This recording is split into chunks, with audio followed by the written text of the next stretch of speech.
Jacob is not appointed unto wrath. The Christian church is. Why? Because they're a bunch of liars. Everybody who loves and makes a lie is without. But blessed are those who keep the commandments of God. All those wicked pastors, they're telling you that the church is not mentioned anymore until it gets raptured, and it's not mentioned after chapter 4 because it gets poofed to a galaxy far, far away. This is how stupid they are. This is the last page of the book, Revelation chapter 22. Blessed, it's a title. The Christian church doesn't have the Beatitudes. They have no idea what it means to mourn over Zion and New Jerusalem. They're not peacemakers. I bring peace to the earth, but not as the world brings peace. He brings the holy covenant of peace, which the Christians won't obey. Get used to it because the book is true. The book is true, and it's devastating because all these people will not listen, and they're choosing death rather than life. If you choose to enter into life, keep the commandments. That's what Yeshua said. Then he told you to go and preach to all the Gentiles everything that I commanded you. And they don't do that.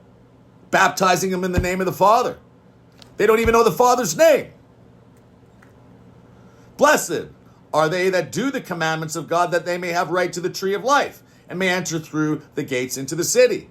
So those wicked Christians are shutting the door for you people to get into the kingdom because they're telling you you don't have to keep the commandments. In fact, it was Constantine who changed the Sabbath to Sun God Day and then later on put a punishment onto everybody. If you kept the Sabbath day, you'd get killed. They kill you for obeying God. And so the rest of the church just keeps doing that. They're not reformed at all.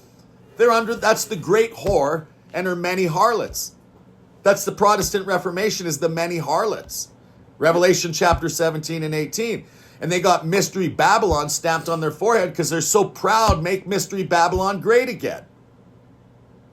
And God's going to destroy that nation. The hammer of all nations is what it's called. The chief of all nations, the hammer of the earth. Sorry.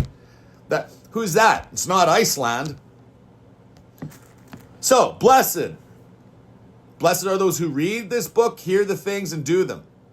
Blessed are they that do the commandments, that they may have right to the tree of life and may enter through the gates of the city. So why don't you start listening to God rather than man?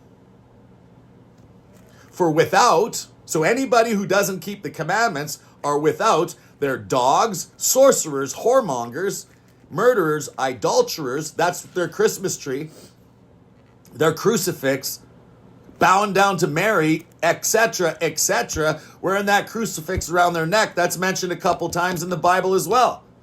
The crucifix is mentioned in prophecy in many different ways, really.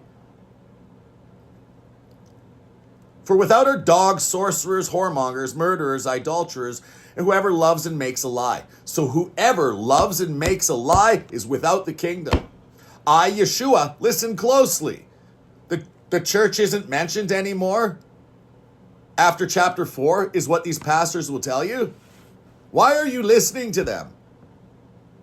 They're making merchandise of you. I, Yeshua, have sent my angel to testify unto you these things in the churches. Revelation 22, the end of the book. Anybody who adds or takes away from this book, they're going to get punished. They don't even know what's in this book. They're even telling you not to keep the commandments. They're taking away from you what's in this book. Look, and if any man shall take away from the words of this book, of this prophecy, God shall take away his part out of the book of life. I guess you're not once saved, always saved after all, are you? You see these wicked liars? Don't listen to them. Listen, I grew up in the Christian church, so it's like, let's just look at it this way. If I'm listening to these guys that went to seminary, all preaching this nonsense, being taught by the teacher for 40 years, I can understand Yeshua saying, come out of her, my people, so you don't receive her plagues. But I'm educated by many pastors that went to seminary, or as many would like to call it, cemetery, because that's where they're going. where the worm doesn't die and the fire is not quenched. They will be called least in the kingdom of heaven, because they are teaching men to break the commandments, and they're not keeping them themselves.